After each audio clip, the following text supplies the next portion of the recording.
हरे कृष्णा। अभी हम स्टार्ट करने वाले हैं लाइफ प्रोसेस का पार्ट 2। पार्ट 1 में हमने पढ़ा था इसका इंट्रोडक्शन और न्यूट्रिशन इन प्लांट। इस पार्ट 2 में हम पढ़ने वाले हैं न्यूट्रिशन इन एनिमल। तो देखिए, एनिमल्स क्या होते हैं? हेटेरोट्रॉफ्स होते हैं। हेटेरोट्रॉफ्स मतलब जो अपने फूड के लिए दूसरे पर डिपेंड रहे हैं, दूसरे ऑर्गेनिज्म पर डिपेंड रहे हैं। ठीक है, तो देखिए एनिमल्स को हमने on the basis of their food habit हमने डिवाइड कर दिया 3 पार्ट्स में: हर्बीवोर्स, कार्निवोर्स और ओमनीवोर्स। तो देखिए हर्बीवोर्स क्या होते हैं? ये प्लांट ईटर्स होते हैं। ठीक है, यानी कि वो क्या खाएंगे? प्लांट्स खाएंगे, जैसे कि काऊ, डियर या फिर रैबिट। ठीक है, कार्निवोर्स क्या होते हैं? आपके मीट ईटर होते हैं, यानी कि वो क्या खाएंगे? मीट खाएंगे, जैसे कि लायन, वॉल्फ और ईगल। ओमनीवोर्स क्या होते हैं? जो दोनों खा लें, मीट भी खा लें और आपका प्लांट भी खा लें, उनको हम क्या बोलते हैं? आपका ओमनीवोर, जैसे कि बियर और ह्यूमन। ठीक है, ये तीनों तो हम बचपन से पढ़ते हुए आ रहे हैं कि हर्बीवोर्स कौन है, कार्निवोर्स कौन है और ओमनीवोर्स कौन है। ठीक है, अभी हम देखते हैं न्यूट्रिशन इन एनिमल। देखो, न्यूट्रिशन का मतलब क्या था कि जो अपने फूड को यूटिलाइज करे, मतलब इनटेक करे फूड का और देन यूटिलाइजेशन करे, उस प्रोसेस को हम क्या बोल रहे थे? न्यूट्रिशन बोल रहे थे। ठीक है, अब वो एनिमल में क्या होता है? वो 5 स्टेप्स में होता है। फर्स्ट स्टेप आपका होता है इंजेशन। इंजेशन का मतलब होता है कि जो भी आपने फूड को बॉडी में जाने तक का प्रोसेस, उसको बोलते हैं हम इंजेशन। ठीक है, डाइजेशन में क्या होता है कि जब एक बार फूड आपके अंदर चला गया, देन उसके बाद वो क्या होगा? उसका डाइजेशन स्टार्ट होगा, यानी कि उसका ब्रेक डाउन स्टार्ट होगा। और डाइजेशन में क्या होता है? वो अपने फूड जो है पॉलीमर से कन्वर्ट हो जाता है आपका मोनोमर में। ठीक है, यानी कि अपनी सिंपलेस्ट फॉर्म में। ये किस में होता है? डाइजेशन में होता है, यानी कि break down complex food into simpler substance, उसे हम क्या बोलते हैं? डाइजेशन बोलते हैं। देन एब्जॉर्प्शन में क्या होता है कि जो भी आपका एब्जॉर्ब्ड फूड है, जो भी क्या है आपका एब्जॉर्ब्ड फूड है, वो अब कहाँ ट्रांसफर हो जाएगा? वो आपका चला जाएगा ब्लड में। वो कहाँ चला जाएगा? आपका ब्लड में। Transfer of the digested food from the gut into the blood. Okay, then आपका नेक्स्ट आता है एसिमिलेशन। नेक्स्ट क्या आता है आपका? एसिमिलेशन। एसिमिलेशन में क्या पढ़ते हो आप? कि जो भी आपका एब्जॉर्ब्ड फूड है, वो अब यूटिलाइज्ड होगा एनर्जी बनाने के लिए, ग्रोथ करने के लिए, और देन कुछ भी टिश्यू में रिपेयर करने के लिए। ठीक है, उसे हम उस प्रोसेस को हम क्या बोलते हैं? एसिमिलेशन। कि जो आपका एब्जॉर्ब्ड फूड है, वो अब यूज होगा एनर्जी बनाने के लिए, ग्रोथ करने के लिए एंड देन रिपेयर करने के लिए। ठीक है, अब देखिए इजेशन। इजेशन क्या होता है कि जो भी अनडाइजेस्टेड फूड है, जो डाइजेस्ट नहीं हो, जिसका ब्रेक डाउन नहीं हुआ है, या फिर जो अनअब्सॉर्ब्ड फूड है, जो आपके ब्लड में नहीं एब्सॉर्ब हुआ है, उसको हम क्या कर देंगे? बॉडी से बाहर कर देंगे। उस प्रोसेस को हम क्या बोलते हैं? इजेशन बोलते हैं। ठीक है, क्योंकि वो अब आपके बॉडी के लिए वेस्ट है, ना ही वो एब्जॉर्ब हो रहा है, ना ही वो डाइजेस्ट हो रहा है, तो वो बॉडी के किसी काम का है ही नहीं। तो बॉडी क्या करेगी? उसे बाहर कर देगी। ठीक है, तो अभी हमने क्या पढ़ा कि न्यूट्रिशन जो है एनिमल्स में, वो 5 स्टेप्स में आपका कंप्लीट होता है। ठीक है, न्यूट्रिशन जो है एनिमल्स में, वो 5 स्टेप्स में कंप्लीट होता है। फर्स्ट स्टेप है आपका इंजेशन। इंजेशन में आप क्या करते हो? फूड को बॉडी के अंदर लेते हो। ठीक है, यानी कि the process of taking the food into the body is called ingestion.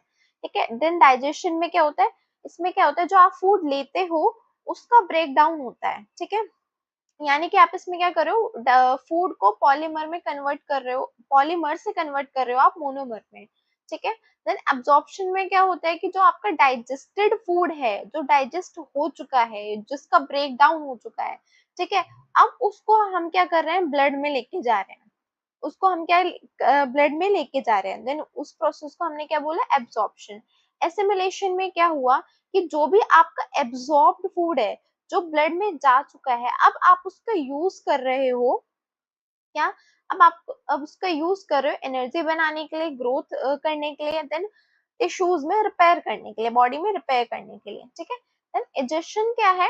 Digestion एक वो प्रोसेस है जिसमें ये आप जो अनडाइजेस्टेड फूड है या फिर अनएब्सॉर्ब फूड है, अनएसिमिलेटेड फूड है, ठीक है, जो एब्सॉर्ब नहीं हुआ, जो डाइजेस्ट नहीं हुआ, जो एसिमिलेट नहीं हुआ, यानी कि वो आपकी बॉडी के लिए वेस्ट है, तो बॉडी क्या करेगी, उसको बाहर कर देगी।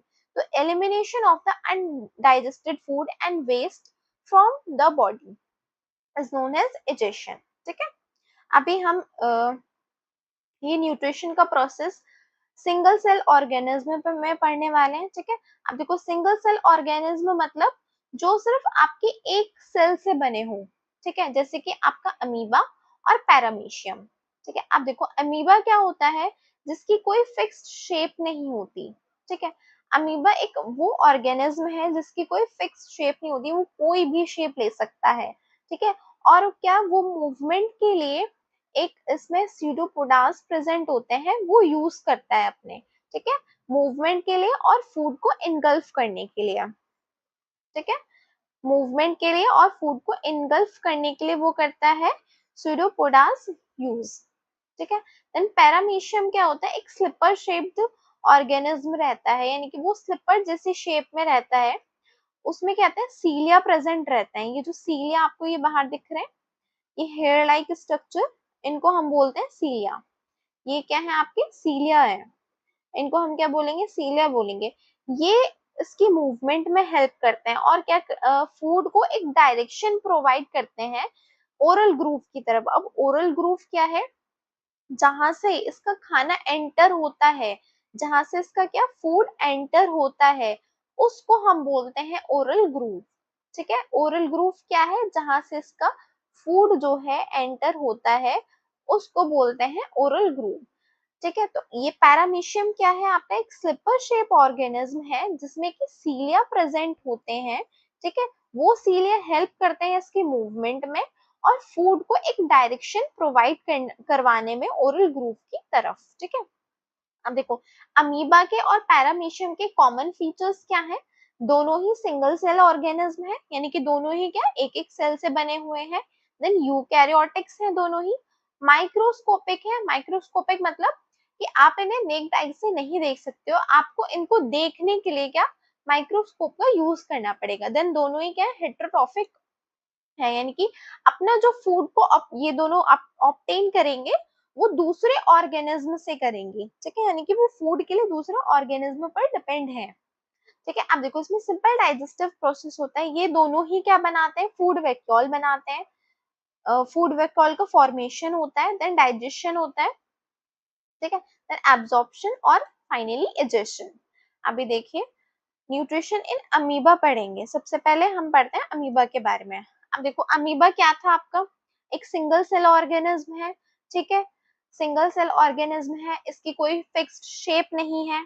ठीक है, और ये क्या फूड को इनगल्फ करने के लिए ये क्या है स्यूडोपोडास, ये जो है ये क्या है स्यूडोपोडास की हेल्प से फूड को इनगल्फ करता है। ठीक है, अब ये क्या करेगा धीरे धीरे ऐसे ऐसे, ये फूड है आपका, ठीक है, ये स्यूडोपोडास है, अब धीरे धीरे ये इसको चारों तरफ आ जाएंगे स्यूडोपोडास, ये जैसे कि सेकेंड स्टेप में। तो इसने क्या कर लिया यहाँ पे, इसको फूड यहाँ पे ये दिखाई दिया, फिर उसने क्या किया इंजेक्शन कर लिया, स्यूडोपोडास की तरफ धीरे धीरे तरफ आ जाएगा, पूरा फूड को अपने अंदर ले लिया इस अमीबा ने। ठीक है, तो ये क्या हुआ फूड का इंजेक्शन हो गया स्यूडोपोडास की हेल्प से। फिर क्या हुआ, इंजेक्शन हो गया, इंजेक्शन के बाद क्या था आपका डाइजेशन, डाइजेशन यानी ब्रेक डाउन ऑफ फूड। अब देखो यहाँ पे फूड देखो और यहाँ पे फूड देखो, ब्रेक डाउन हो गया है इसका, इसने क्या किया फूड को तोड़ दिया, तो यानी कि डाइजेशन प्रोसेस हो चुका है। अब क्या हुआ एब्जॉर्प्शन हुआ, डाइजेशन के बाद क्या होना था एब्जॉर्प्शन होना था। अब क्या हो एब्जॉर्प्शन में क्या था कि जो भी आपका डाइजेस्टेड फूड है अब वो जाएगा आपके ब्लड में। ठीक है, तो एब्जॉर्प्शन हो गया यहाँ पे। देन एसिमिलेशन, एसिमिलेशन क्या था कि जो भी आपका एब्जॉर्ब्ड फूड है अब वो यूज होगा आपका एनर्जी बनाने के लिए, ग्रोथ करने के लिए और देन कुछ भी रिपेयर करने के लिए। ठीक है, अब ये अनडाइजेस्टेड फूड है, अब ये अनडाइजेस्टेड फूड है, अनएसिमिलेटेड फूड है या फिर अनएब्जॉर्ब्ड फूड है। तो इजेशन में क्या था, अब ये देखो बॉडी ने बाहर निकाल दिया इस फूड को, बॉडी ने क्या कर दिया बाहर निकाल दिया कि अब ये जो फूड है यहाँ पे जो रह गया था वो किसी काम का नहीं है, इस अमीबा के लिए किसी काम का नहीं है, तो इसने क्या कर दिया, इसको बाहर निकाल दिया, फूड को बाहर निकाल दिया। ठीक है, तो न्यूट्रिशन इन अमीबा में कैसे होता है, सबसे पहले स्यूडोपोडास की हेल्प से होता है। फूड स्यूडोपोडास क्या करते हैं, फूड को इनगल्फ कर लेते हैं, तो ये इंजेक्शन हो गया। देन डाइजेशन में क्या होगा, ये फूड को तोड़ना स्टार्ट कर देगा, एब्जॉर्प्शन होगा, एसिमिलेशन होगा और फाइनली इजेशन हो जाएगा। ठीक है, अब ये जो आप गोलो गोलो देख रहे हो ना, ये फूड की तरफ ये जो ऐसे ऐसे बना लेगा स्यूडोपोडास के, हम इसे बोलते हैं फूड वैक्यूल। क्या बोलते हैं, फूड वैक्यूल। ठीक है, इसे हम बोलते हैं फूड वैक्यूल। ये हो गया आपका अमीबा में न्यूट्रिशन। अब हम पढ़ेंगे पैरामीशियम में न्यूट्रिशन। तो पैरामीशियम क्या था, ये भी एक सिंगल सेल ऑर्गेनिज्म था, स्लिपर शेप का था। ठीक है, इसमें क्या है, ये सीलिया प्रेजेंट है। ठीक है, सीलिया क्या थे, आपके हेयर लाइक प्रोजेक्शन से, ये सीलिया किस में हेल्प कर रहे थे, आपके मूवमेंट में, इसको चलने में हेल्प कर रहे थे, और दूसरा फूड को डायरेक्शन प्रोवाइड करने में हेल्प कर रहे थे। ठीक है, अब सपोज करो यहाँ आपका फूड है और ये खूब लंबे लंबे क्या है, आपके फिंगर लाइक प्रोजेक्शंस हैं, यानी कि क्या है, सीलिया है। तो जैसे जैसे ये आपके हिलेंगे, सीलिया क्या, सीलिया का मूवमेंट होगा, तो ये क्या होगा, फूड, फूड क्या होगा, यहाँ ओरल कैविटी है, यहाँ क्या है, ओरल कैविटी है, सॉरी ओरल ग्रूव, इसको हम क्या बोलते हैं, ओरल, ये क्या है यहाँ पे, ओरल ग्रूव है। ठीक है, इसको हमने क्या बोला, ओरल ग्रूव। ठीक है, अब ये यहाँ पे क्या प्रेजेंट है, सीलिया प्रेजेंट है। ठीक है, अब यहाँ पे सपोज करो फूड प्रेजेंट है। ठीक है, अब जैसे इन सीलिया का क्या होगा, मूवमेंट होगा, तो क्या होगा, ये फूड इसके तरफ जाएगा, किसके तरफ जाएगा, ओरल ग्रूव की तरफ जाएगा। ठीक है, ये ओरल ग्रूव की तरफ जाएगा और ये फिर चला जाएगा आपके पैरामीशियम के अंदर। ठीक है, किसके अंदर चला जाएगा, ये पैरामीशियम के अंदर चला जाएगा, फिर इसमें प्रोसेस स्टार्ट होगी, यानी कि इसमें जब ये अंदर जाने वाली प्रोसेस को हमने क्या बोला है, ओरल ग्रूव से जो ये फूड अंदर गया है, फूड का इनटेक हुआ है, इसी को हमने बोला है इंजेशन। ठीक है, इसी को हमने क्या बोला है, इंजेशन। देन फिर क्या हुआ, इंजेशन हो गया, अब क्या होना है, इसका डाइजेशन होना है। देखो डाइजेशन हुआ है यहाँ पे, डाइजेशन यानी ब्रेक डाउन ऑफ फूड, ये कैसे यहाँ पे प्रेजेंट है, और देन यहाँ पे छोटे छोटे पार्टिकल्स में प्रेजेंट है फूड, यानी कि क्या, फूड का ब्रेक डाउन हो गया है, यहाँ पे फूड का डाइजेशन हो गया है। देन एब्जॉर्प्शन हो गया।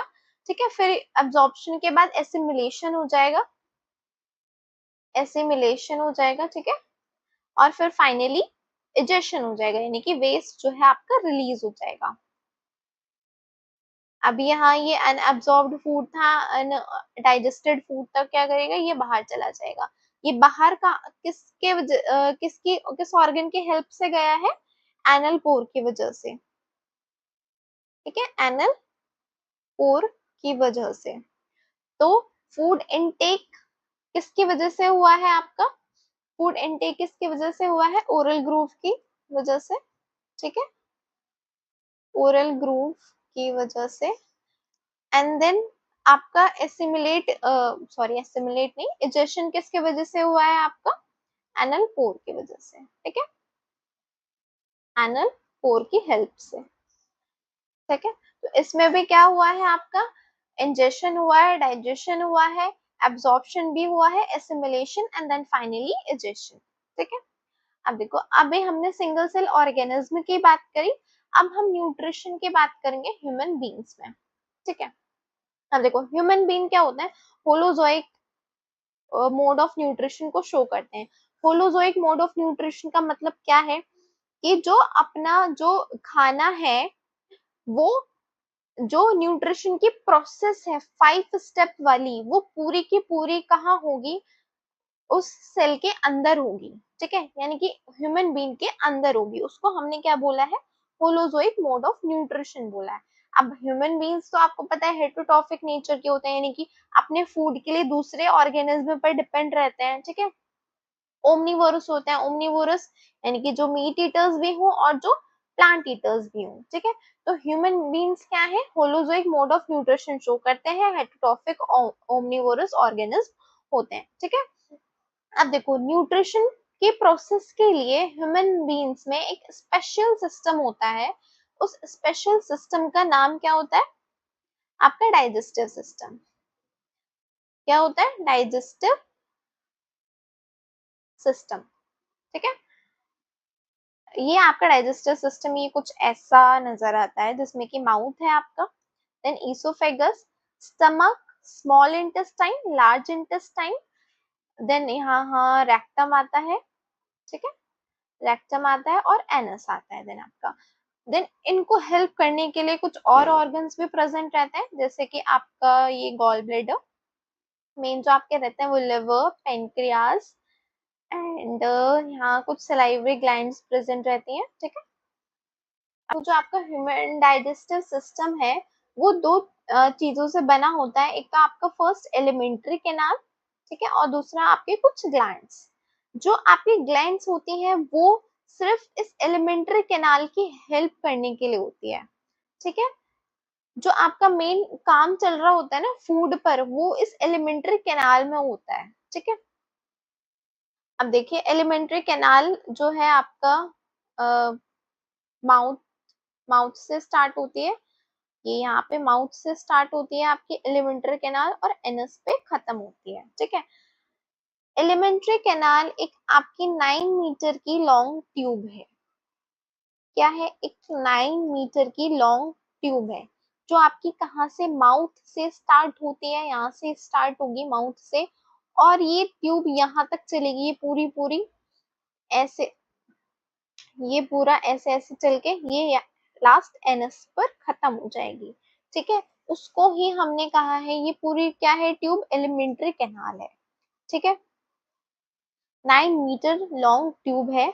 अब इसमें कौन कौन से ऑर्गन्स प्रेजेंट रहते हैं जो कि आपके फूड को डाइजेशन करने में हेल्प करते हैं। फर्स्ट इज योर माउथ, ठीक है, फर्स्ट क्या है, माउथ है। माउथ के बाद आता है आपका ईसोफेगस, जो यहाँ नहीं लिखा है वो हम लिख देंगे, ईसोफेगस, ठीक है। देन आपका stomach, small intestine, large intestine, फिर आपका रेक्टम, ठीक है, फिर लास्ट आपका एनस, ओके। तो first is your mouth, mouth कहाँ है प्रेजेंट, ये रहा, ठीक है।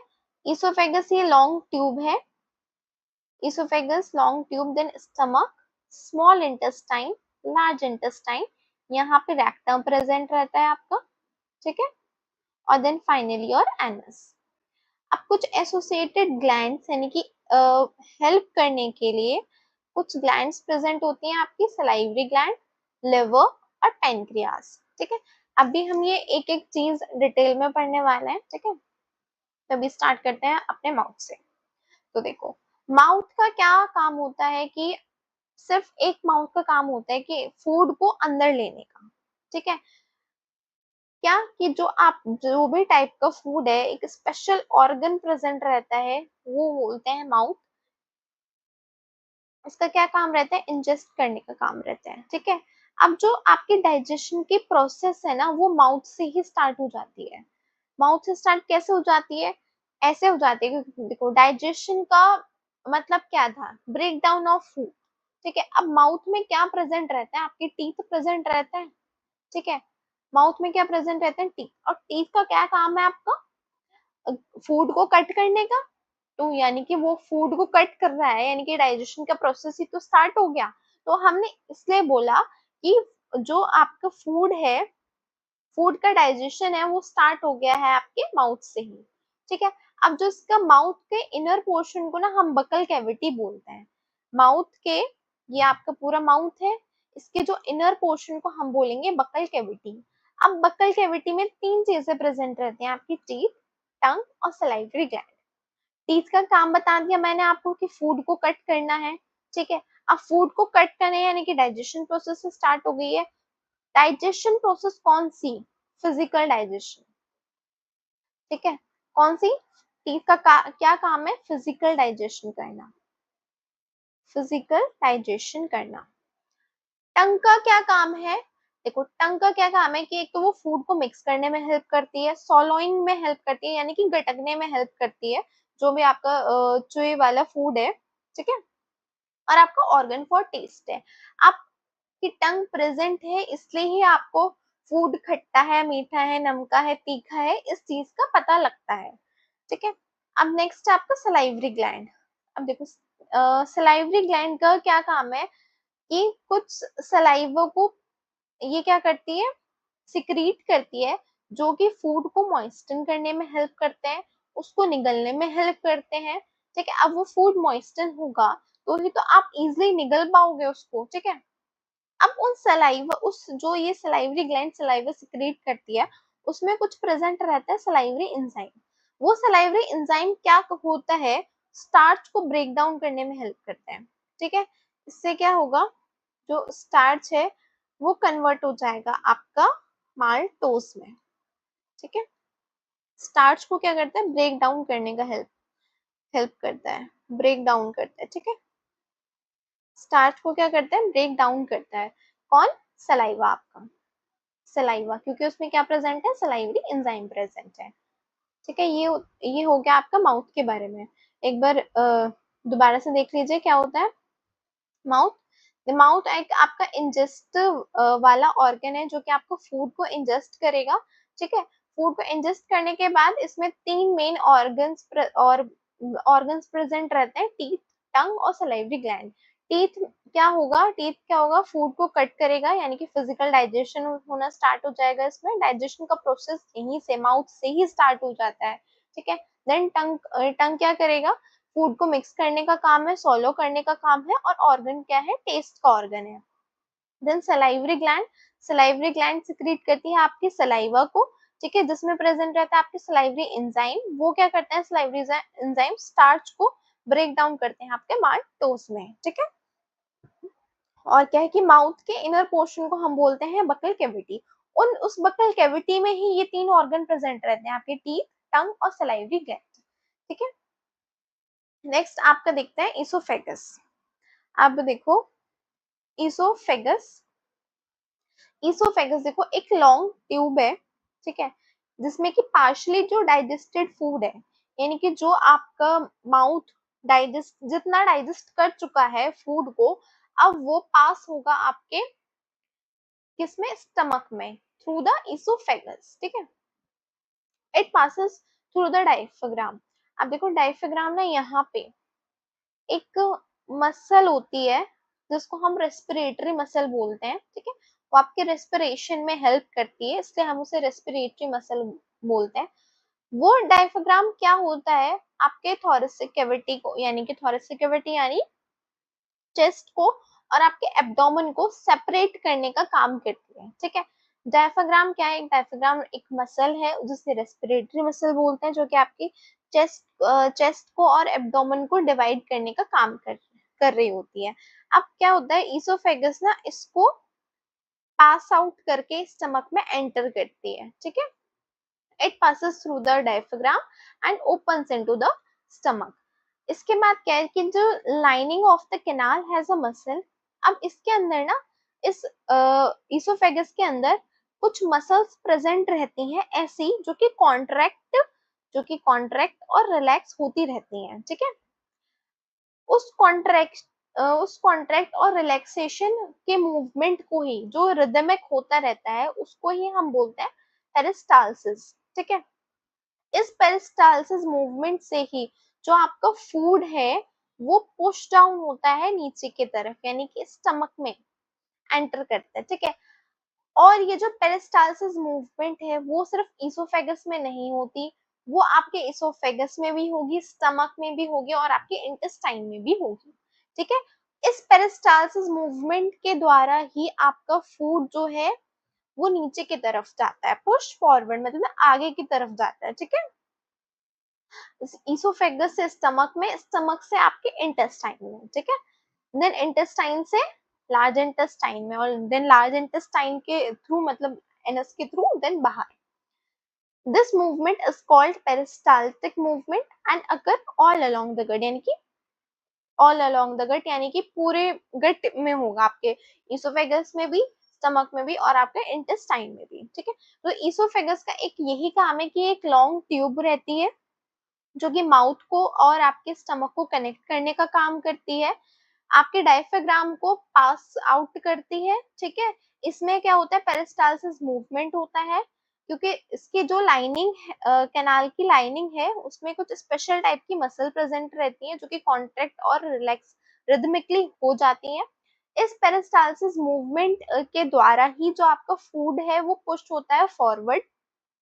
ठीक है, अब ये पेरिस्टालसिस फूड कैसे पुश होता है, ये क्वेश्चन आता है कि देख सपोज करो ये आपका फूड है, अब यहाँ से हुई आपकी मसल कॉन्ट्रैक्ट, यहाँ से हुई आपके रिलैक्स. ठीक है, फिर क्या होगा, यहाँ देन ये हो गया नीचे की तरफ आ गया आपका फूड, फिर ये यहाँ से आ जाएंगी कॉन्ट्रैक्ट, ये यहाँ से हो जाएंगे आपका रिलैक्स. ये प्रोसेस चलता रहेगा और ये फूड स्टमक में एंटर हो जाएगा. ठीक है, नेक्स्ट देखते हैं आपका स्टमक. अब देखो स्टमक को हम बोलते हैं गैस्टर. ठीक है, स्टमक को हम बोलते हैं गैस्टर. तो गैस्टर यानी कि ये एक वाइडेस्ट ऑर्गन है आपका एलिमेंट्री कैनाल का. ठीक है, और ये क्या जे शेप्ड का होता है जो कि ईसोफेगस और आपका स्मॉल इंटेस्टाइन के बीच में रहता है. इससे ऊपर क्या है आपका, ईसोफेगस है. ठीक है, इससे ऊपर क्या है आपका, ईसोफेगस है. ठीक है, इसके नीचे क्या है आपके, यहाँ पे स्मॉल इंटेस्टाइन शुरू हो जाती है. ठीक है, तो ये किसके बीच का ऑर्गन हुआ आपका, इसोफेगस और स्मॉल इंटेस्टाइन के बीच में प्रेजेंट रहता है, वाइडेस्ट ऑर्गन है और जे शेप्ड ऑर्गन है. ये 3 पॉइंट मेन हो गए इसके. ठीक है, अब देखो gastric glands are present in the wall of stomach. इस हाँ उससे पहले ये चीज और देखो कि इसके ना 4 पार्ट होते हैं आपके. 4 पार्ट कौन से, कार्डिक, फंडस, बॉडी और पाइलोरिक. ये वाला पार्ट हुआ कार्डिक आपका. ठीक है, ये कौन सा पार्ट हुआ आपका, कार्डिक वाला, ये फंडस वाला, बॉडी इसकी ये पूरी. ठीक है, और देन पाइलोरिक ये वाला. ठीक है, और 2 कर्वेचर होते हैं इसके, lesser curvature, greater curvature. Lesser curvature इसको बोला है. ठीक है, ये क्या है आपका लेसर कर्वेचर. ग्रेटर कर्वेचर इसको बोला है, ये जो बड़े वाला, ये कुछ कर्व जैसा है ना, और ये बड़ा भी है इसलिए हमने इसे बोला ग्रेटर कर्वेचर. ठीक है, लेसर कर्वेचर ये छोटा वाला को बोला है, इस छोटे वाले कर्व को क्या बोला है, लेसर कर्वेचर. ठीक है, देन नेक्स्ट देखिए, अच्छा ये यहाँ से गायब हो गया, ये आपका ग्रेटर कर्वेचर. ठीक है, ये लेसर कर्वेचर. और इसके ना 2 सरफेसेस होते हैं, एक तो एंटीरियर सरफेस, एंटीरियर सरफेस और आपका पोस्टीरियर सरफेस. इंटीरियर सरफेस बोलते हैं हम जो उसका आगे वाला पार्ट है. ठीक है, जो आपको ये पार्ट दिख रहा है ना, ये आपका है पूरा इंटीरियर सरफेस. पोस्टीरियर सरफेस इसके पीछे वाले पार्ट को बोलते हैं. ठीक है, अब देखो gastric glands are present in the wall of stomach. इसके अंदर यहाँ पर कुछ ना ग्लैंड्स प्रेजेंट रहती हैं, वो क्या करती हैं, एचसीएल को, म्यूकस को और पैप्सिन को रिलीज करती हैं. क्या 3 चीजों को रिलीज करते हैं ये, एचसीएल, म्यूकस और यहाँ तीसरा है आपका पैप्सिन. देखो एचसीएल का क्या काम रहता है कि जो भी एक्स्ट्रा बैक्टीरिया या फिर कोई भी हमारी बॉडी के लिए हानिकारक, ठीक है, हार्मफुल ऑर्गेनिज्म रहते हैं ना, उनको किल करने का काम रहता है आपका एचसीएल का. और एचसीएल करता है, पैप्सिन के एक्शन को एक्टिवेट करता है. ठीक है, क्या करता है, पैप्सिन के एक्शन को एक्टिवेट करते हैं, यानी कि जब तक आपका एचसीएल प्रेजेंट नहीं होगा पैप्सिन अपना वर्क नहीं करेगा. क्या, कि जब तक एचसीएल प्रेजेंट नहीं होगा पैप्सिन अपना वर्क नहीं करेगा. अब पैप्सिन का वर्क क्या है, पैप्सिन क्या करता है, प्रोटीन को तोड़ने का काम करता है. क्या करता है, प्रोटीन को तोड़ने का काम पैप्सिन करता है. अब म्यूकस क्या करता है, देखो म्यूकस काम करता है आपका प्रोटेक्शन का। अब देखो HCl प्रेजेंट है स्टमक में। HCl क्या है? एक एसिड है। अगर एसिड रहेगा तो भाई हार्मफुल हो सकता है ना वो आपकी बॉडी के लिए। तो म्यूकस क्या करता है? HCl के एक्शन से इस स्टमक को प्रोटेक्ट करता है, ठीक है, जिससे कि आपको जो स्टमक है वो प्रोटेक्टेड रहे। म्यूकस क्या करता है कि जो आपका HCl के एक्शन से स्टमक को प्रोटेक्ट करता है, ठीक है। तो ये क्या चीज, गैस्ट्रिक ग्लैंड्स प्रेजेंट रही। गैस्ट्रिक ग्लैंड्स ने क्या रिलीज किया? HCl म्यूकस पैप्सिन, ठीक है, HCl म्यूकस पैप्सिन। HCl ने क्या दो चीजें करी? एक तो ये कोई भी हार्मफुल ऑर्गेनिज्म हो के ये उनको किल कर देगा, ठीक है। दूसरा कि पैप्सिन के एक्शन को एक्टिवेट करेगा। पैप्सिन का काम है प्रोटीन को तोड़ना, ठीक है। म्यूकस का क्या काम है? कि म्यूकस का काम है जो कि HCl का एक्शन है, मतलब HCl एसिडिक जो एनवायरनमेंट क्रिएट कर रखा है उसने म्यूकस का, म्यूकस प्रोटेक्ट करेगा HCl के HCl से इस स्टमक को, ठीक है। Hydrochloric acid creates acidic medium which facilitate the action of the pepsin, ठीक है। Mucus protect the inner lining of the stomach from the action of the acid under the normal condition, ठीक है। अब उसके बाद क्या होगा यहाँ पर ना, यहाँ पाइलोरिक पार्ट के पास कुछ मसल्स प्रेजेंट होती हैं, उनको बोलते हैं हम स्पिंक्टर्स मसल्स। उनको क्या बोलते हैं हम? Sphincters muscles. जब वो रिलीज हो जाती है, मतलब रिलैक्स हो जाती है, उसके बाद क्या होता है, जो भी यहाँ खाना प्रेजेंट रहता है, डाइजेस्टेड फूड प्रेजेंट रहता है, वो एंटर कर जाता है आपका स्मॉल इंटेस्टाइन में। यहाँ क्या डाइजेस्टेड फूड प्रेजेंट रहेगा, देन वो एंटर कर जाएगा आपका स्मॉल इंटेस्टाइन में, ठीक है। तो वो किसकी हेल्प से होगा? आपके स्पिंक्टर्स मसल की हेल्प से। जब वो क्या हो जाएंगे रिलीज, मतलब रिलैक्स हो जाएंगे, ठीक है। ये हो गया आपका स्टमक। देन अब आपका फूड कहाँ एंटर हो गया? स्मॉल इंटेस्टाइन में। स्मॉल इंटेस्टाइन लॉन्गेस्ट पार्ट है आपका एलिमेंट्री कैनाल का।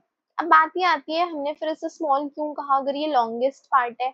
ठीक है, हमने इसे इसलिए कहा क्योंकि जो उसका डायमीटर है ना वो बहुत छोटा है, ठीक है। ये लॉन्गेस्ट तो है पर इसका जो डायमीटर है ना वो बहुत छोटा है इस ट्यूब का। और जो लार्ज इंटेस्टाइन है वो, उसका डायमीटर बहुत बड़ा है as compare to small intestine, पर वो छोटी है, ठीक है। और वो क्या है? छोटी है। तो हमने किस बेसिस पर इनके नाम रखे हैं? हमने रखे हैं इनके डायमीटर के बेसिस पर। किसके बेसिस पे? डायमीटर के बेसिस पर, ओके। तो लॉन्गेस्ट पार्ट है आपका एलिमेंट्री कैनाल का। अप्रोक्सीमेटली आपको 6.25 मीटर लॉन्ग की होती है ये अडल्ट्स में, ठीक है। स्मॉल इंटेस्टाइन आपकी ये है, ये जो कॉइल हो रखी है ना, ये इतनी कम स्पेस में इसलिए आ जाती है क्योंकि ये कॉइल हो रखी है इस वजह से, ठीक है। 6.25 मीटर। अब देखो हर्बीवोर्स में ये कहती है लॉन्गर इंटेस्टाइन रहती है एज कंपेयर टू कार्निवोर्स। अब देखो हर्बीवोर्स क्या होते हैं? प्लांट ईटर्स होते हैं, ठीक है, प्लांट खाते हैं। अब प्लांट में क्या प्रेजेंट रहता है? आपका सेल्यूलोज। अब सेल्यूलोज को ना डाइजेस्ट करने में बहुत ज्यादा टाइम लगता है, इसलिए हर्बीवोर्स में लॉन्गर इंटेस्टाइन होती है, ठीक है। अब कार्निवोर्स में वो क्या खाते हैं? मीट खाते हैं, ठीक है। अब मीट ना इजिली डाइजेस्ट हो जाता है, इसलिए इसमें शॉर्टर इंटेस्टाइन होती है, ठीक है। आप देखिए नेक्स्ट, देखो यहाँ आती है आपकी दो ग्लैंड्स, लिवर और पेनक्रियाज, ठीक है। अब लिवर और पेनक्रियाज यहाँ आती है। अब जो इसमें फूड आता है स्मॉल इंटेस्टाइन में, ठीक है, यहाँ पे स्मॉल इंटेस्टाइन में फूड आता है, वो कैसा आता है? एसिडिक फूड आता है। क्यों? क्योंकि यहाँ पे जो स्टमक में एसिड प्रेजेंट था ना, वो उस फूड को बना देता है एसिडिक, ठीक है। वो उस फूड को बना देता है आपका एसिडिक। तो पेनक्रियाज तब तक उस फूड पे एक्ट नहीं करता जब तक वो एसिडिक रहेगा। वो फूड पे तभी एक्ट करेगा जब वो एल्कलाइन हो जाएगा। तो लिवर बोलता है कोई बात नहीं, मैं फूड को एल्कलाइन बना देता हूँ। वो क्या सिक्रीट करता है लिवर? Bile juice. क्या सिक्रीट करता है? बाइल जूस, और बना देता है फूड को एल्कलाइन, जिससे कि पेनक्रियाटिक एंजाइम जो है उस फूड पर एक्ट कर जाए, ठीक है।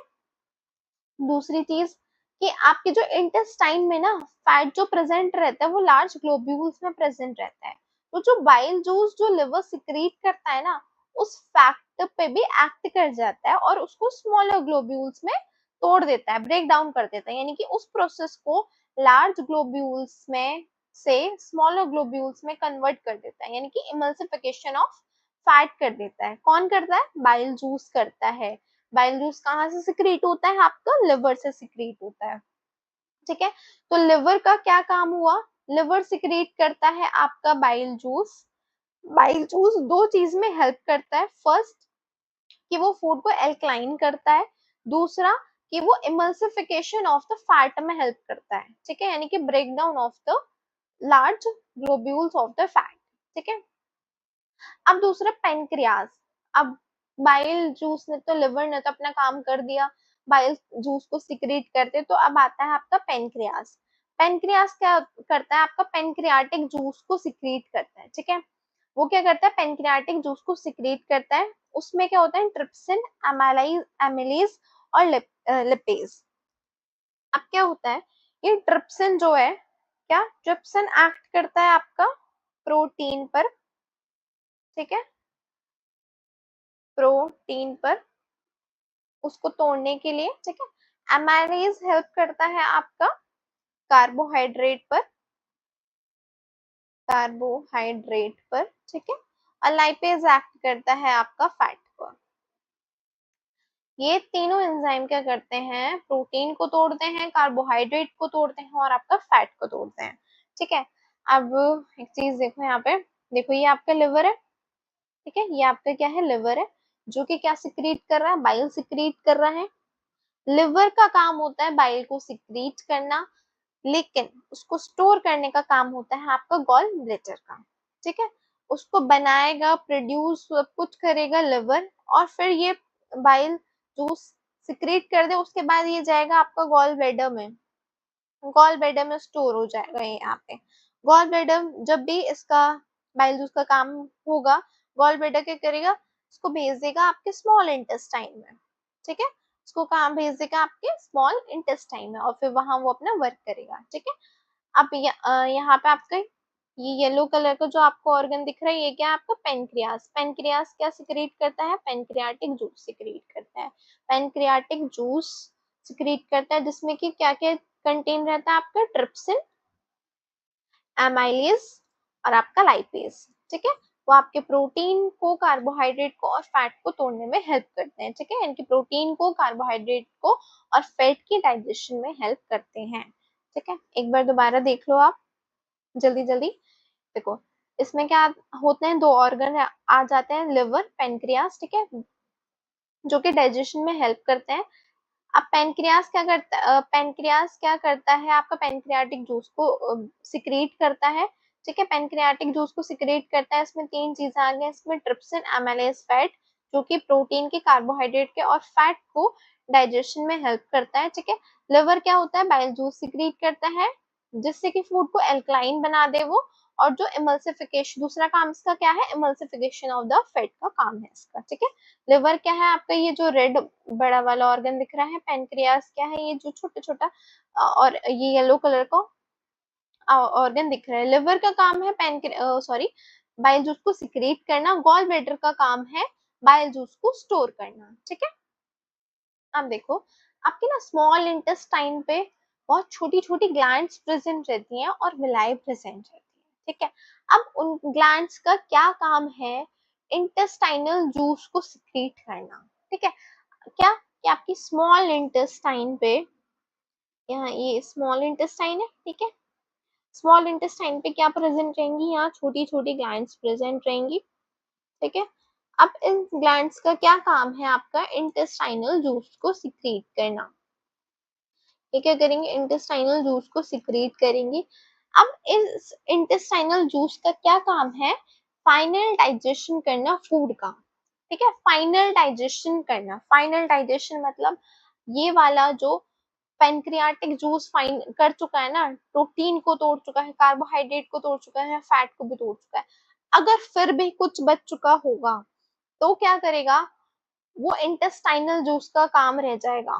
ठीक है, वो क्या करेगा, इंटेस्टाइनल जूस का काम रह जाएगा, अगर कुछ बच गया होगा फिर भी तोड़ने को, डाइजेशन होने को, ठीक है। अब यहाँ कुछ होती है आपकी विलायें। क्या होती है विलायें, यहाँ देखिए, ये देखिए यहाँ पे, ये आपके क्या है, स्मॉल इंटेस्टाइन, ठीक है।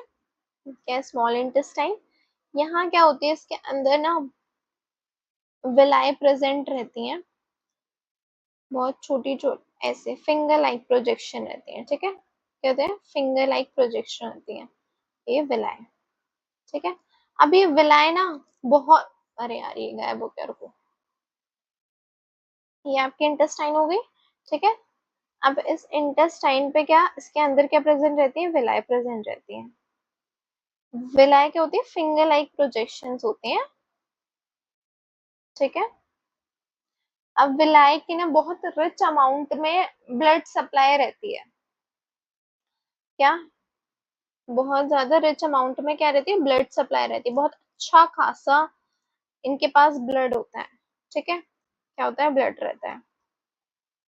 अब क्या होती है, इन विलायें का फंक्शन क्या होता है, एक तो ये सरफेस एरिया को बढ़ा रहे हैं एब्जॉर्प्शन के, ठीक है। अब देखो डाइजेशन तो हो चुका है ना, अब एब्जॉर्प्शन भी तो होगा, तो इन विलाय का काम जो होता है ना एब्जॉर्प्शन का होता है। क्या, अगर देखो कुछ सिंपल ऐसे चीज हो तो उसका सरफेस एरिया ज्यादा होगा, या फिर इतने ही स्पेस में छोटी छोटी ऐसे ऐसी चीज हो, या इसका सरफेस एरिया ज्यादा होगा आपका, ऑफ कोर्स इसका ना, ऑफ कोर्स इसका। तो क्या कर रही है ये विलायें, क्या कर रही है, एक तो सरफेस एरिया को इंक्रीज कर रही है, क्या कर रही है, सरफेस एरिया को इंक्रीज कर रही है एब्जॉर्प्शन के लिए, ठीक है। अब विलायें में क्या है, बहुत ज्यादा रिच ब्लड वेसल्स हैं, ब्लड सप्लाई बहुत अच्छी है इसकी, तो फिर क्या होगा, जो यहाँ डाइजेस्टेड फूड होगा, यहाँ का क्या होगा, जो डाइजेस्टेड फूड रहेगा यहाँ पे, वो इस ब्लड के थ्रू ब्लड में चला जाएगा, यानी, ठीक है, वो क्या हो जाएगा, ब्लड में चला जाएगा, यानी कि इस प्रोसेस को क्या कहा हमने, एब्जॉर्प्शन। क्या कहा आपने, एब्जॉर्प्शन, ठीक है। इस प्रोसेस को हमने क्या बोला, एब्जॉर्प्शन। अब ये देखो स्मॉल इंटेस्टाइन में एक इम्पॉर्टेंट है ये, कि स्मॉल इंटेस्टाइन में ना आपका कंप्लीट डाइजेशन हो जाता है कार्बोहाइड्रेट का, प्रोटीन का और फैट का, ठीक है।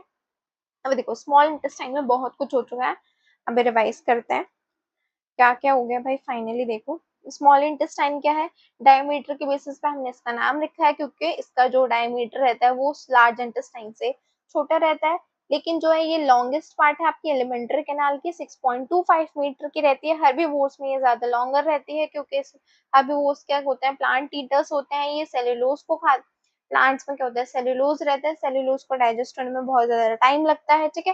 कार्निवोर्स क्या होते हैं, शॉर्टर इंटेस्टाइन होती है इसमें, क्यों, क्योंकि ये कार्निवोर्स क्या खाते हैं, मीट खाते हैं, मीट को डाइजेस्ट होने में कम टाइम लगता है, ठीक है। फिर इसके पास आपके दो ग्लैंड्स आती हैं, लिवर और पेनक्रियास, ठीक है। लिवर क्या सिक्रीट करता है, आपका बाइल जूस सिक्रीट करता है। बाइल जूस का क्या काम है, फर्स्ट तो आपका इमल्सिफिकेशन ऑफ द फैट, यानी कि फैट को तोड़ने का काम है, दूसरा आपका काम है फूड को एल्कलाइन बनाने का, ठीक है। अब लिवर, ये तो हो गया आपका लिवर का काम, ठीक है। दूसरा क्या है आपका पेनक्रियास, पेनक्रियास का क्या काम है, पेनक्रियाटिक जूस को सिक्रेट करना, ठीक है। उसमें क्या होता है आपके ट्रिप्सिन, एमाइलेज, लाइपेज, ठीक है। ट्रिप्सिन क्या करता है, प्रोटीन के डाइजेशन में, एमाइलेज कार्बोहाइड्रेट को डाइजेस्ट करता है, और लाइपेज आपको फैट को डाइजेस्ट करता है। लिवर का काम होता है बाइल जूस को सिक्रेट करना, गॉल ब्लैडर का काम होता है बाइल जूस को स्टोर करना, ठीक है। पेनक्रियास का क्या काम हुआ, पेनक्रियाटिक जूस को सिक्रेट करना, ठीक है। अब देखो small intestine, wall of the small intestine में कुछ ग्लैंड्स होती हैं और कुछ विलायें रहती हैं। ग्लैंड्स का क्या काम है, फाइनल डाइजेशन करना फूड का, जो भी बचा कुचा रह चुका होगा ना, इतना सब कुछ प्रोसेस होने के बाद भी इंटेस्टाइनल ग्लैंड क्या करेंगी, अब उसका फाइनल डाइजेशन करेंगी इंटेस्टाइनल जूस को सिक्रीट करके, ठीक है। अब विलाय का क्या क्या काम है, फर्स्ट तो आपका सरफेस एरिया को इंक्रीज कर देती हैं ये, क्या, विलाय का क्या काम है आपका, फर्स्ट तो ये क्या करती है, सरफेस एरिया को ही इंक्रीज कर देती हैं, ठीक है। दूसरा क्या काम है इनका, एब्जॉर्प्शन का। इसमें क्या होती है, बहुत रिच ब्लड सप्लाई होती है, बहुत क्या होती है, रिच ब्लड सप्लाई होती है, जो कि डाइजेस्टेड फूड इजिली क्या होता है, एब्जॉर्ब हो जाता है। और फिर ब्लड के थ्रू क्या होता है, हर एक सेल में आप, हर एक सेल में आपके चला जाता है। ठीक है, फिर वो वहां जाके क्या होता है, यूटिलाइज हो जाता है आपकी एनर्जी बनाने के लिए, या फिर आपके ओल्ड टिश्यू को रिपेयर करने के लिए। ठीक है, आप लोग एक चीज यहाँ दोबारा देखो कि यहाँ क्या क्या हो रहा था। सबसे पहले तो आपका लिवर के बारे में जानते हैं। ठीक है, लिवर क्या सिक्रीट कर रहा था आपका, आप बताइए। कुछ सिक्रीट कर रहा था वो, बाइल जूस को सिक्रीट कर रहा था। ठीक है, बाइल जूस का क्या काम हो रहा था, फर्स्ट बाइल जूस का क्या काम हो रहा था, फर्स्ट तो वो इमल्सिफिकेशन ऑफ फैट कर रहा था। ठीक है, क्या कर रहा था, एक सेकेंड यार,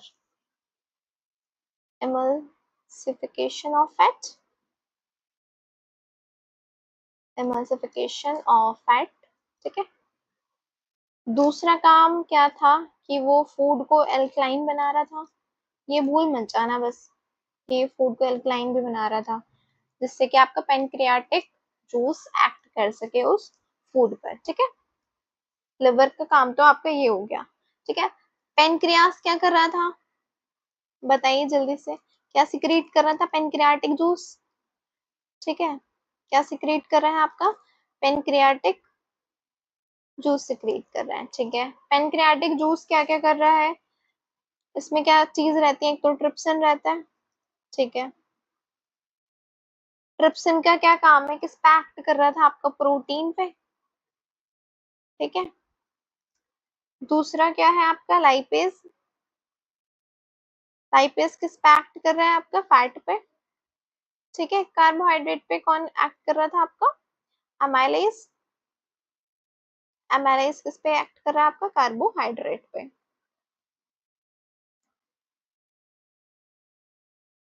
ये क्या कर रहे हैं, ट्रिप्सिन क्या कर रहा है, प्रोटीन के डाइजेशन में हेल्प कर रहा है, लाइपेज फैट के, अमाइलेज कार्बोहाइड्रेट की।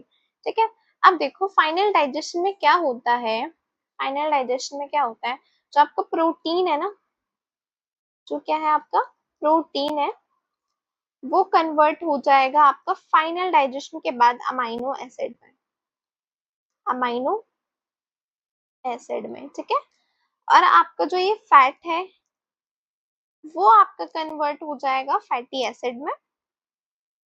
ये बहुत इंपॉर्टेंट पॉइंट है, इसको भूल मत जाना। ठीक है, और आप ग्लिसरॉल में, सॉरी, ग्लिसरॉल में। ठीक है, GLYCEROL, ग्लिसरॉल, ग्लिसरॉल में। ठीक है, फैट हो गया। और कार्बोहाइड्रेट, कार्बोहाइड्रेट आपका किसमें कन्वर्ट हो गया था, चेंज हो गया था आपका ग्लूकोज में। ठीक है, तो यहाँ क्या हुआ, फाइनली प्रोटीन कन्वर्ट हो गया डाइजेशन के बाद अमाइनो एसिड में, फैट हो गया फैटी एसिड ग्लिसरॉल में, कार्बोहाइड्रेट हो गया ग्लूकोज में। ठीक है, ये काम हो गया आपका सारा स्मॉल इंटेस्टाइन में। अब फूड कहाँ, अनडाइजेस्टेड फूड, क्योंकि यहाँ क्या है, डाइजेशन कंप्लीट हो चुकी है। अब क्या, जो भी लार्ज इंटेस्टाइन में फूड ना एंटर करेगा वो होगा आपका undigested food. Undigested food passes from the small intestine, इसमें एंटर कर जाएगा। आपकी क्या है, पूरी लार्ज इंटेस्टाइन है। लार्ज इंटेस्टाइन क्या होती है, स्मॉल रहती है, लेकिन क्या है, एक वाइड ट्यूब रहती है, वाइड ट्यूब रहती है आपकी अप्रॉक्स 1.5 मीटर लॉन्ग की। ठीक है, 1.5 मीटर लॉन्ग की। अब देखो इसमें ना, ये ऊपर जो जाती है, इसको, इतने को तो हमने कहा असेंडिंग कोलॉन, ये ऐसे प्रेजेंट है तो इसको हमने कहा ट्रांसवर्स कोलॉन। ये ऐसे, मतलब ये यहाँ से स्टार्ट हुई है, फिर ये ऐसे गई है, फिर ये ऐसे गई है, फिर ये नीचे आई है, फिर ये नीचे आई है ना, इसलिए हमने कहा से डिसेंडिंग कोलॉन। ठीक है, फिर इसको हमने कहा सिग्मोइड कोलॉन, इसको बोला हमने रेक्टम, और फाइनली ये है आपका एनस। ठीक है, फाइनली ये क्या है आपका एनस। तो हमने सबसे पहले लार्ज इंटेस्टाइन को ना हम कोलॉन भी बोलते हैं, क्या बोलते हैं, कोलॉन। इसके कितने पार्ट हो गए, फर्स्ट आपका असेंडिंग कोलॉन। ठीक है, फर्स्ट पार्ट इसका जो होगा वो आपका असेंडिंग कोलॉन ही है। ठीक है, then transverse colon, then descending colon, sigmoid colon, rectum और फाइनली आपका एनस। अब देखो, जो इसमें फूड एंटर करता है वो अनडाइजेस्टेड रहता है, ठीक है। स्मॉल इंटेस्टाइन के थ्रू फूड जो एंटर करेगा लार्ज इंटेस्टाइन में वो क्या होगा, अनडाइजेस्टेड रहेगा। अब इसमें भी कुछ विलाई प्रेजेंट रहती है। अब जो विलाई होंगी वो सिर्फ और सिर्फ ना ही हम वाटर को एब्जॉर्ब करेंगी उस अनडाइजेस्टेड फूड में से, ठीक है। क्योंकि जो न्यूट्रिएंट्स है ना, जो भी आपका इंपॉर्टेंट सब्सटेंस है वो सब एब्जॉर्ब हो चुके हैं, ठीक है। वो किस में एब्जॉर्ब हो चुके हैं, आपके स्मॉल इंटेस्टाइन में। अब जो लार्ज इंटेस्टाइन में फूड एंटर करेगा वो होगा आपका अनडाइजेस्टेड फूड, ठीक है। तो विलाई के थ्रू इसमें ना सिर्फ वाटर एब्जॉर्ब होगा आपके अनडाइजेस्टेड फूड में। जो और बचा कुचा आपका मटेरियल है, rest of the material removed from the body by the anus. Anus के थ्रू बॉडी बॉडी से हम क्या कर देंगे, उस मटेरियल को बाहर कर देंगे, ठीक है। The exist of this waste material or feces is regulated by the anal sphincters. Anal sphincters में ना, स्पिंक्टर्स एक मसल ही होती है, रिलैक्सेशन और कॉन्ट्रैक्शन के थ्रू हम क्या करते हैं, जो भी फीकल मैटर है आपका, सॉलिड वेस्ट है, हम उसको अपनी बॉडी से बाहर करते हैं, ठीक है। तो लार्ज इंटेस्टाइन क्या है, लार्ज इंटेस्टाइन को हम कोलॉन भी बोलते हैं। कोलॉन क्या है, एक वाइड लॉन्ग ट्यूब है आपकी 1.5 मीटर लॉन्ग की, ठीक है। इसमें फर्स्ट जो पार्ट आपका आता है ascending colon, then transverse colon, descending colon, sigmoid colon, rectum और एनस, ठीक है। इसमें जो अनडाइजेस्टेड फूड है वो पासेस होता है आपको स्मॉल इंटेस्ट, मतलब स्मॉल इंटेस्टाइन के थ्रू अनडाइजेस्टेड फूड एंटर करता है आपका लार्ज इंटेस्टाइन में। अब जो इसमें विलाई प्रेजेंट रहती है वो सिर्फ वाटर एब्जॉर्ब करती हैं आपके अनडाइजेस्टेड फूड में से, और जो भी आपका बचा कुचा मटेरियल है वो एनस के थ्रू बाहर हो जाता है बॉडी में से, एनल स्फिंक्टर्स के थ्रू, ठीक है। Thank you for watching science with doctor Kirti Chauhan.